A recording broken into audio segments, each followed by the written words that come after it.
మీలో ఎంతమందికి ఊరగాయలు పెట్టడం ఇష్టమో కామెంట్ చేసేసేయండి. నాకైతే చాలా ఇష్టము. కానీ కొంతమంది అంటుంటారు గదా! ఒక్కొక్కరి చేతి వాటం సెట్ అవ్వలేదంటే ఊరగాయలు పాడైపోతాయి, బూజు పట్టిపోతాయననేసి. ఆ భయంతోటి నేను కనీసం ఇప్పటిదాకా ట్రై గూడా చేయలేదు ఒక్కసారి గూడా. యూట్యూబ్ ఛానల్ స్టార్ట్ చేసిన కొత్తల్లో ఒకసారి నిమ్మకాయ ఊరగాయ పెట్టాను. ఇలాగే కొన్ని కాయలతో మాత్రమే పెట్టాననమాట. కానీ అప్పుడు వీడియో షూట్ చేయలేదు. ఈసారి గాని బాగొస్తే నెక్స్ట్ టైమ్ చేసేటప్పుడు వీడియో షూట్ చేద్దామనైతే అని అనుకున్నాను. ఇప్పుడైతే బాగొచ్చిందనమాట. ఊరగాయ చాలా రోజులు ఉండింది. అందుకే ఈసారి షూట్ చేస్తున్నాను.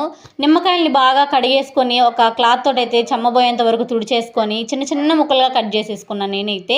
ఇంకా దీంట్లో ఓన్లీ ఉప్పు, కారం, పసుపు మాత్రమే యాడ్ చేసుకున్నాను.